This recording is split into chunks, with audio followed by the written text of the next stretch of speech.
Welcome all to the inaugural episode of Beyond Beta, where we go beyond numbers to bring you real stories, insights, and strategies from some of the sharpest minds in the industry. So, without any further ado, let's get into the video. We welcome all of you to Beyond Beta by the Finance and Investments Cell SRCC. I am Vanchit Agarwal, your co-host for the day. We are truly honored to welcome Mr. Anuj Kapoor, our for our very first episode. Mr. Kapoor has been in the financial services industry for almost 3 decades, having worked at companies like Barclays and UBS, and is now the MD and CEO of the private wealth division at JM Financial. We are truly honored to have you, sir.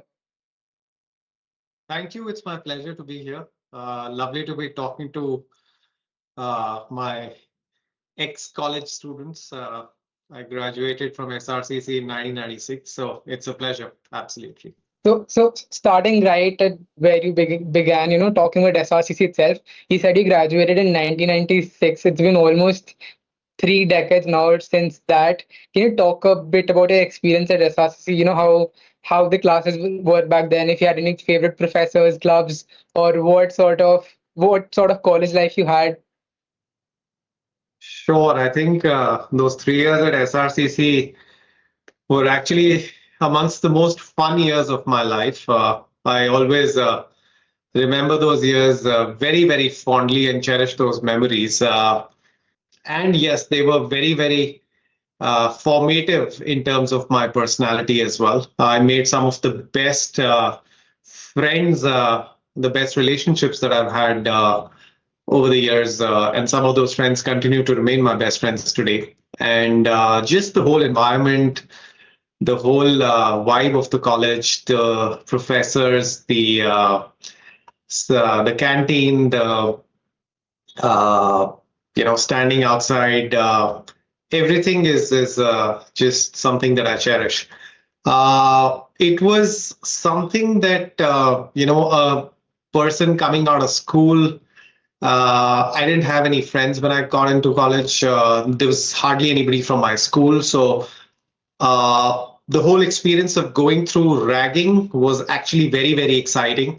It helped me break the barriers as far as my personal barriers, as far as from feeling shy to feeling a lot more confident about myself, and getting to know people, and doing away with a lot of the inhibitions that 20-year-old would have, or an 18-year-old would have, getting into a new institution. Secondly, I think there was just some I keep reiterating, relationships are amongst the most important things in life, and I forged some of the strongest bonds in my life with the people that I met in SRCC, and they continue to be a very, very integral part of my life today. So I'm very, very thankful to the college for that. Of course, it's a great institution with a very, very strong reputation, the best college for commerce in Asia, and it continues to be that for many, many years now. Hence, the whole brand equity attached with the college, and the whole prestige, and the pride with which we walked around and spoke to people when we said that we are from SRCC. I think it still stays with me, and people automatically, instantly recognize the college even today if you talk about it. The teachers and the professors were great. The curriculum was good. I'm not sure how much of that curriculum I'm using in my professional career today, frankly. So I'm sure the curriculum would have gotten updated. But yes, there were some amazing professors, and there's one name that stands out is Professor Girish Ahuja. And I remember for his accountancy class, I had the fortune of having him as a professor in my section. But for his class, people who belonged to other sections actually stood outside the class, literally at the door and outside the window to be a part of his lectures. And there were many, many more such professors and teachers. And as I said in the beginning, long-winded answer to your question, but those were amongst the most formative, amongst the most insightful, and amongst the best years of my life. Absolutely. So that is really inspiring to hear. And of course, all of us have heard about Mr. Girish Ahuja all the even professors today talk about him. Even in accountancy classes today, teachers still talk about how much of an impact Sir had on them.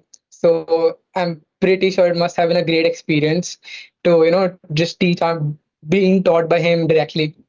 So just following along the same lines, after right after college, as a college student who looks at the sheer amount of amazing stuff that you have done across your career, from starting from consulting to moving into finance, then eventually into investment banking, and now into private wealth, you have done it all. As a college student who looks at the trajectory, it's almost exactly what our college seniors recommend us to do. So can you perhaps talk about your career trajectory a bit as well? How it came across this way, and how did you look at each step as you moved ahead?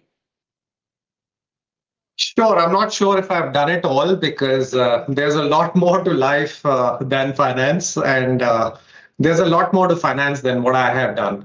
Having said that, I think if I were to be very candid with myself, my career's not been so much about having clarity of thought and vision about what I wanted to do since the beginning and sticking to that and making it big. It's been more about learning by trial and error and doing things by default or by elimination, rather. Uh, I joined Arthur Andersen straight away after college because it was the premier institute for chartered accountancy. Now, I was not clear that I wanted to do chartered accountancy at that time. I had sat for my CAT exams and I had got calls from a lot of colleges. I got through finally in a couple of colleges as well, including Exam, Bhubaneswar, NIFT in those days, and one or two other colleges, Narsi Monji and stuff for my uh, MBA. But somehow I got calls from some of the IMs and I didn't make it through the interview round. Now, in my mind, or I don't know how it got stuck, that I got through IIMs, but I couldn't make it through the interview rounds. And I got through Arthur Andersen, which was by far the best institution for doing your chartered accountancy. I chose Arthur Andersen because instead of doing an MBA from the best institute, I'll do the CA from the best institute. So that was the amount of lack of clarity that I had. Now, things turned out fine in the longer course of life or my professional career. No complaints. But as I said, there was lack of clarity. And that's how my career started. Nobody told me, and there was not enough perspective offered by anybody to say that, okay, wait for another year and go back to the IIMs and take the exam again, and maybe with work experience you have a better chance of clearing your interview or your group discussion rounds and so on and so forth. So that was number one. But Anderson, to my mind, was a fabulous institution. It's a pity that that institution does not exist anymore globally. There was a meltdown of Anderson that happened globally in 2002. So I spent 6 years at Anderson. I think culturally, the best institution I have worked with till date. Very, very strong bonds. That institution taught us how to work extremely hard and party extremely hard. And, a college graduate at 21, literally thrown into the swimming pool when he doesn't know how to swim. You were thrown into the finance world and asked to interact with senior people at your client's place and take on responsibility and represent the firm. And that's how you got baptized by fire, and it literally made a man out of you, for the lack of a better word. And just some very, very strong bonds. I think the strongest alumni network of an institution which does not exist today still exists for Anderson. And I just have, very fond memories and pride for having worked for such an institution. And then I started my career in audit. I think I realized that that was not where I wanted to make my career long term. Moved to consulting for a short while, and then finally found my feet in financial diligence and corporate finance. And that's where I realized that that's probably the trajectory my career needs to take. And hence, after that, EY happened, and I continued with a lot of this financial diligence work, and eventually found a break with GE Capital in their business development and M&A business. I stuck around there for a while, and I got a break into financing and doing structured financing in GE. And from there, one thing led to another. In 2006, after having spent 10 years of my professional career in Delhi, and before that, of course, born and brought up there and educated there, I moved to Bombay, and ever since I've been in Bombay, last 19 plus years, 11 years with Barclays in their investment bank doing various roles. And then I moved to UBS in 2017 to head their investment bank in India. Did that for 5 years, and and then, after having done, I mean, Barclays was a completely dream job for me, which is why moving from a sheltered life, living with your parents in Delhi all your life, to Bombay was a split second decision because, as I said, Barclays was a dream job for me, and I took that decision and moved to Bombay. And I think if you want to be in financial services and banking, more particularly, Bombay is really the place to be. Uh, Great stint at Barclays, as I said, variety of roles and great exposure. And then I got a good opportunity with UBS to head their investment bank. And then I sort of got, I wouldn't use the word bored, but I just wanted to do something different. And in that realization that I want to do something different, this opportunity, I explored a lot of things. And perhaps for the first time in my career, I explored stuff not so much by default, but more as a positional way to, in a systematic fashion, try and evaluate stuff that was coming my way. And wealth was something that I hadn't done. Asset management was something that I hadn't done. And I tried to take this on, and the opportunity seemed right. And yeah, it's been 3.5 years, and it's been a good journey at JM. That is absolutely inspiring, sir. Uh, Along the line, just right at the beginning, you said that you were weighing in your options to get a MBA as well. While we were doing our own research, while we were formulating the questions, it struck us as well. We were trying to analyze that like whether to ask this to you or not, that how does an MBA pan out in a person's career for someone who's been in the industry so far, for someone who made this choice personally as well?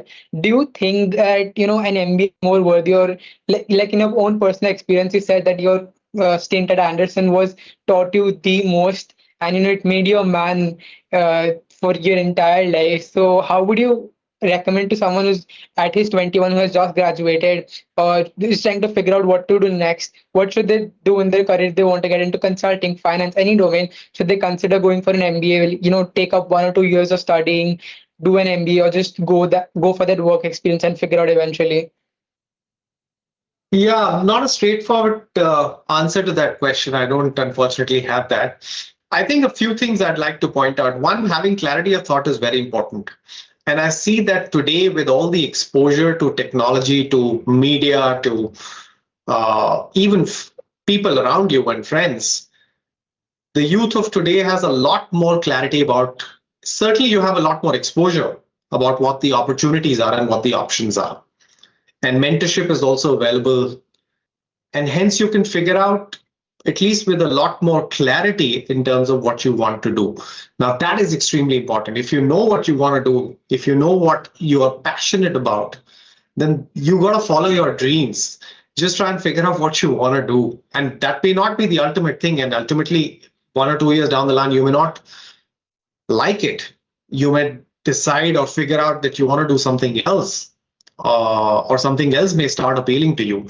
But having clarity about what you want to do is great if you can get that. Because if you do what you like doing, if you do what you are passionate about, then work is play. It's very easy. Secondly, I would say that at that stage of your career, try out things if you don't know what you want to do.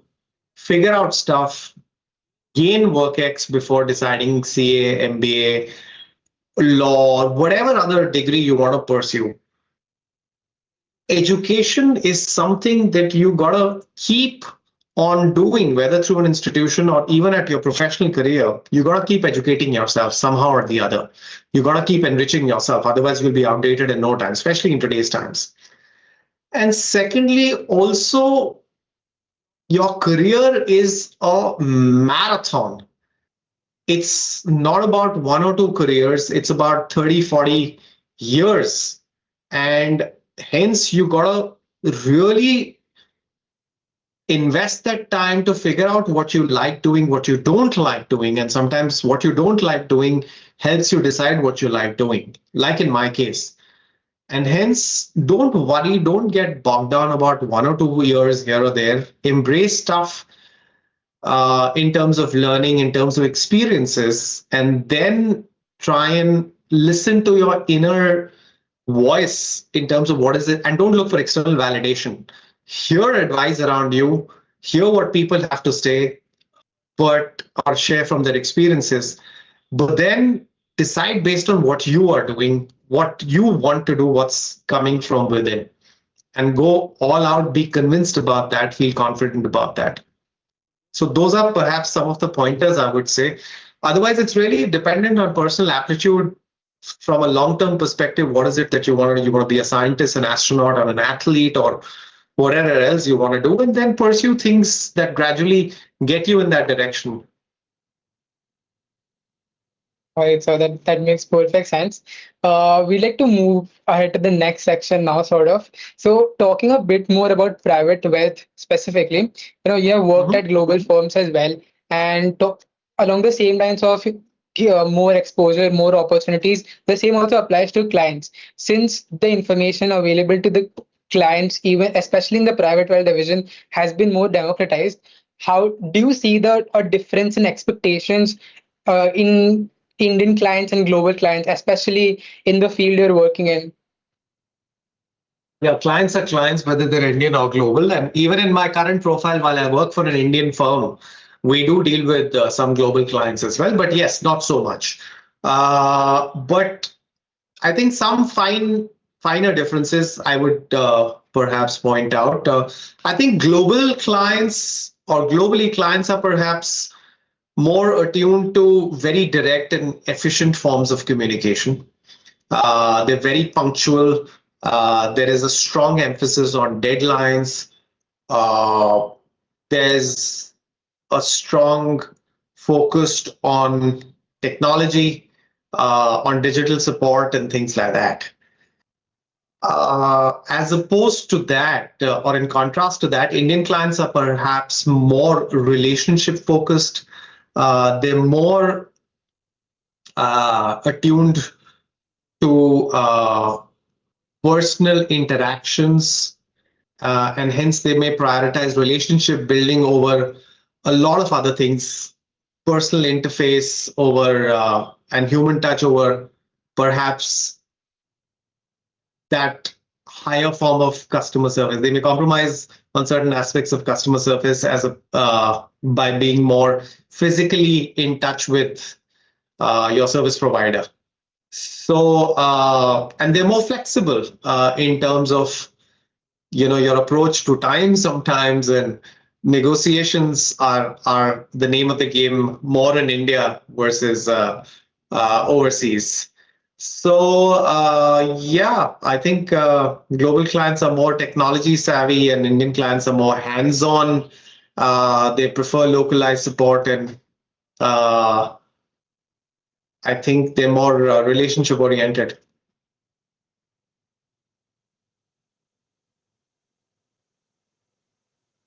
Right, sir. So within private wealth, there has been a tangible shift from private equity to private debt. So even in real estate to some extent. So what might be the reasons and what are the potential opportunities for India in this? Sure. So see, private equity and private debt, those are sort of different asset classes. Private debt has seen an evolution in India over the last decade or so, or maybe even slightly before. But I think it's still a very small and niche sort of market. It's still gaining scale and size. It's not a mature market as, let's say, in the US. The size of the market in the US for private debt would be way, way, way more versus the size of debt in India, in contrast to the size of the overall finance market in itself. So Private debt as an asset class in India still has a long way to go. Having said that, we are seeing a lot of private debt. Earlier, banks were prohibited from doing it, and hence it became the virtue of the domain of NBFCs. And then NBFCs today can do only a certain kind, and hence a lot of private credit funds or private debt funds have emerged in the country as well. And a lot of global funds pay in India as well on private debt. And we have seen a shift from private equity funds as well to private debt because of various factors. I mean, it's there is a focus on accrual income. There is a focus on more periodicity of cash flows for private equity firms, and it's a new line of business for private equity firms where they're tapping into their client sets for raising funds for a new asset class as well. Even real estate, for that matter, as an asset class, has emerged as an investment avenue for a lot of these clients as well. Uh, so it's an automatic sort of evolution process. And in years to come, we will see the private credit market in India growing much bigger as well. And, different things appeal to different investors. And I think the way to think about this is perhaps there's a lot of structuring, a lot of, both asset classes or both debt and equity require similar and yet different kind of skill sets. And as you get into deeper into the finance world, you realize, some people have a fancy for equity markets. Now, public markets versus private equity markets in itself are very, very different. Again, similar and yet different. At from a 30,000 feet level, everything may seem the same, but they require different set of skill sets. And as you get more and more specialized in your careers, these skill sets keep getting fine tuned as well. So I do expect this asset class of private debt evolving much, much faster and growing into a much bigger pie in India as well. So talking a bit more about this, the private debt took off globally, especially after the 2008 crisis, because the trust in the public banking system was a bit shaken, and that is how it eventually took off in at least in the global space.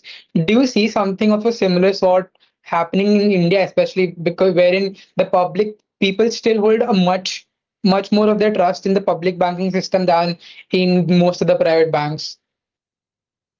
Yeah, I think the evolution of private debt, as you rightly said, has to do with trust and deficit in the public banking system, but also a lot to do with regulation. In banks, you're dealing with public money, retail money, and especially post the financial crisis, the regulators world over and the central banks stepped in to make sure that they could regulate in a much tighter fashion what banks could do, because you're dealing with public deposits, retail deposits on one hand, and hence the kind of stuff that you can do should not ideally be that risky. That should be the domain of non-banking institutions and private credit funds, which are more specialized, and hence their single-minded focus is towards that particular domain. And hence, and there is a separate kind of regulation to deal with these kind of non-banking institutions. So it's a different kind of risk. You're not dealing with retail money.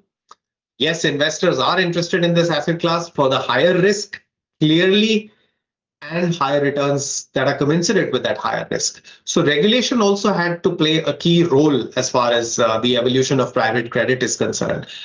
Also, in certain situations, it's a substitute for equity.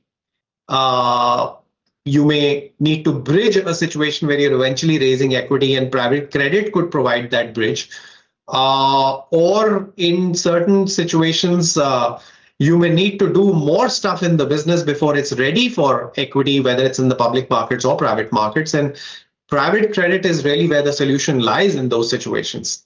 And lastly, in case of businesses, also where there is a turnaround situation and you've gone through very tough times, you may not be able to attract equity, and hence private credit again is the solution in those situations as well. So there are various such forms or situations in which private credit is really the right solution for a company before you get to the bank market for debt or the equity markets.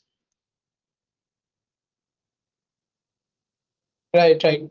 That makes complete sense. So we were just trying to understand how that entire shift could happen for India, and that makes sense as well. So for someone who is just figuring out what space in finance to work in, whether it be PE, VC, IB, so based on your experience, what would you recommend a 21-year-old who has just graduated to get into? I think start reading up a lot, start interacting with a lot of professionals in the market, uh, through your friends, through your relatives, and so on and so forth. And do summer jobs if you can, is what I would say. Uh, get as much exposure as you can online.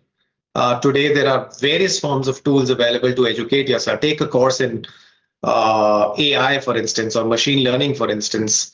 Uh, there's Take a course in marketing, take a course in advertising. That will help you fine tune your thought process in terms of what you need to do.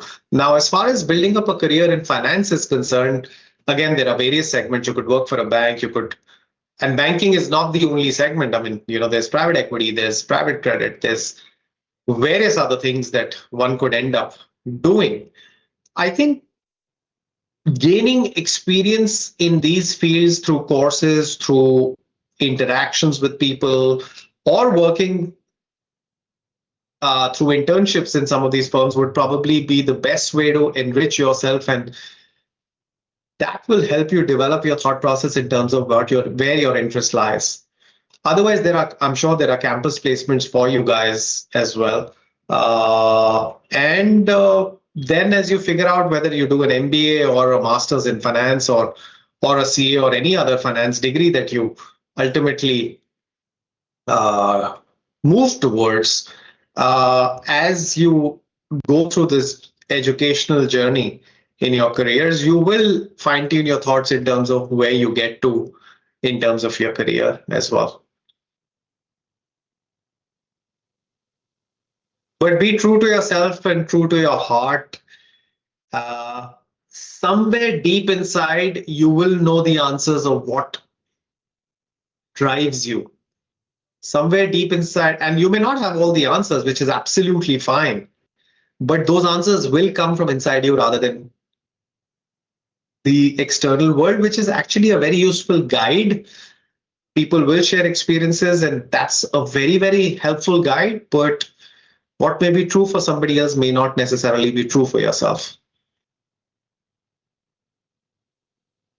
And that definitely makes a lot of sense. So it is just all of us who are also fresh out of internships. We share experiences with each other, and we learned more in these 1 or 2 months than in our entire years and through these books. So the internship experience makes up a lot for us as well. But just before, for someone who's entering into a job or someone who's entering into the industry, what advice would you give to such young professionals, particularly on navigating ethical dilemmas or building visibility in such a competitive environment like the finance industry it is? Yeah, I would say unlearn everything.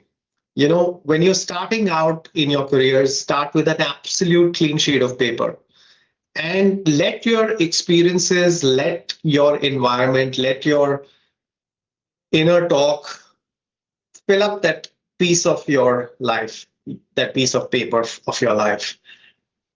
Do not get influenced by, myths, and uh, just try and unleash yourself completely.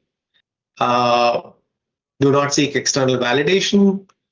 Do not get bogged down by anyone else's experience, or bad experience or failure, uh, which may lead to procrastination sometimes in your heads.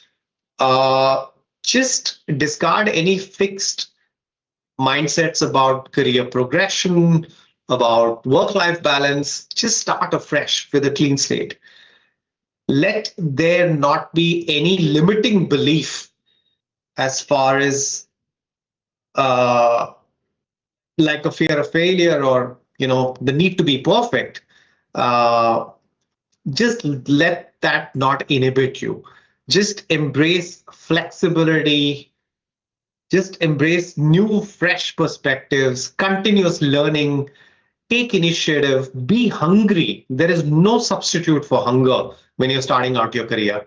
Show keenness, show hunger, show the right attitude, and things will fall into place for you. Those are absolute must haves when you're starting out your career. Right. So, a lot of that we also intend to cover. A lot of what you said, we plan to, learn more from your anecdotes. So we have an interesting section. We have a sort of a rapid fire section where we ask just 8 to 10 very simple questions. Perhaps you can answer with an anecdote or anything that comes to the top of your mind. So ready whenever you are. Sure, sure, shoot. All right, sir. So the first question is that what would be that one thing from SRCC that still sticks with you? Oh, it's the canteen, to be honest. It's the canteen. The time spent in the canteen, it was amazing food. I still remember the names of some of the people who used to serve us there. And I guess it's the anecdotes related to it, the bonds that you built in the canteen or sitting on the wall at SRCC with the the Nimbu soda guy right behind you. Uh, it's just some very, very cherished memories. And I would say the biggest takeaway for me is the bonds that I built in those 3 years. All right, so that is really sweet. Our next question is what would be one underrated skill in finance that you wish more people focused on? I think it's the emotional quotient. We're so lost in numbers. We're so lost in having the competitive edge in perfection, uh, being a cut above the other, being intelligent, and all that is fine. It's good, but up to a certain extent, you can't do all of this and not blend it with the right amount of emotional quotient. And that is what the professionals, the leaders of today, sometimes err on. Because if you don't balance it with the right thought process in terms of your colleague was sick yesterday, just a simple, how are you feeling today in the morning would go a long way in terms of building bonds. Or if somebody was just not focused and he was going through a bad time, just asking them, how are you, can really break ice and break barriers in a professional environment where building personal bonds is extremely important. You build bonds with people you work with.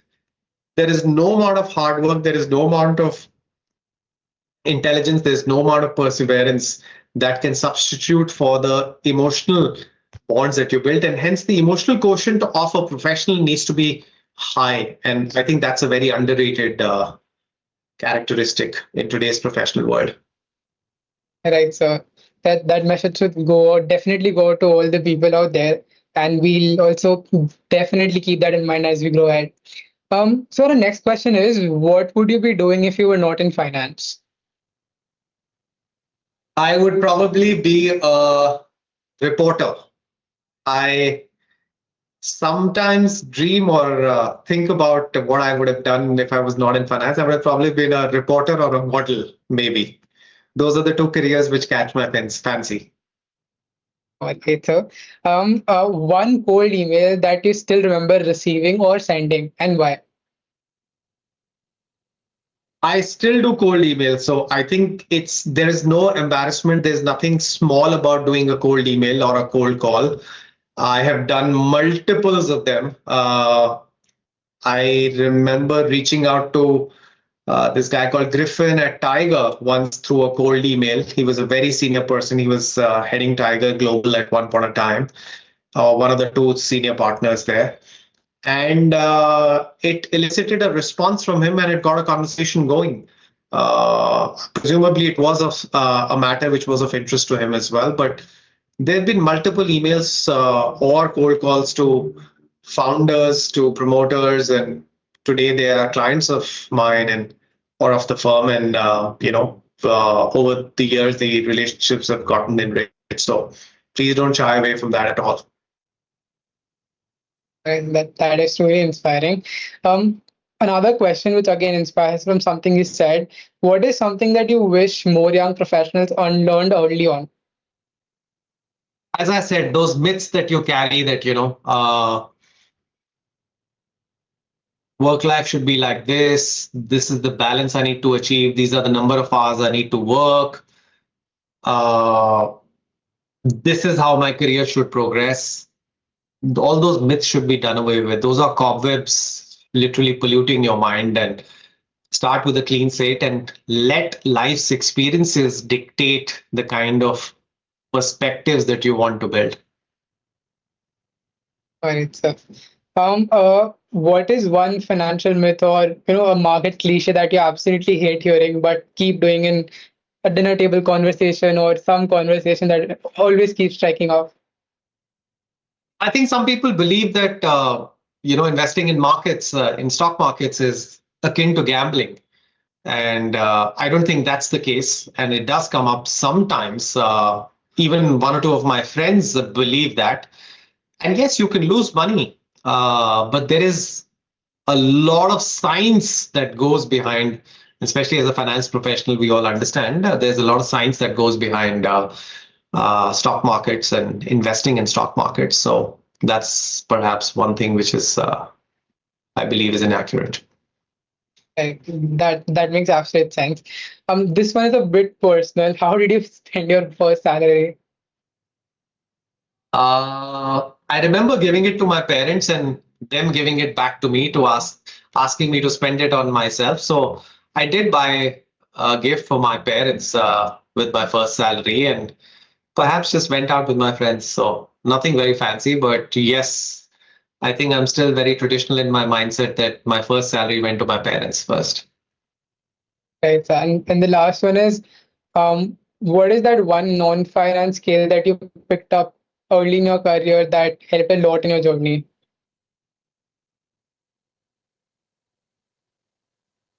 I think it was the ability to connect with people. I don't know if I picked it up early or not, but at some stage of my career, I did pick it up, and I I feel that I'm largely a people's person, and connections with people is what drives me towards the ultimate goal, helps me achieve those goals, whether it's personal goals or organizational goals, more effectively. So yeah, very blatantly, it serves a dual purpose of fulfilling me and also fulfilling the purpose of an organization. So I think connecting with people in a in at a very real level is what I thrive on as I look to achieve my personal and organizational goals. Right, so we hope to implement some of these skills and these lessons into our lives as well. As we conclude, we come to the close. What would be one thing or one takeaway that you'd like our listeners to take from this entire podcast? Free up your minds, free up your horizons completely. There is no constraint to ambition, and there's no constraint to what you can achieve. So just don't get bogged down by cliches at all. Be thoughtful, don't be reckless. But as I said, try and get clarity about what drives you, and sky's the limit ultimately. Then as long as you're pursuing what you like doing, then really sky's the limit in terms of what you can achieve when you set yourselves on that path. All right, so thank you so much. I think we can conclude with that.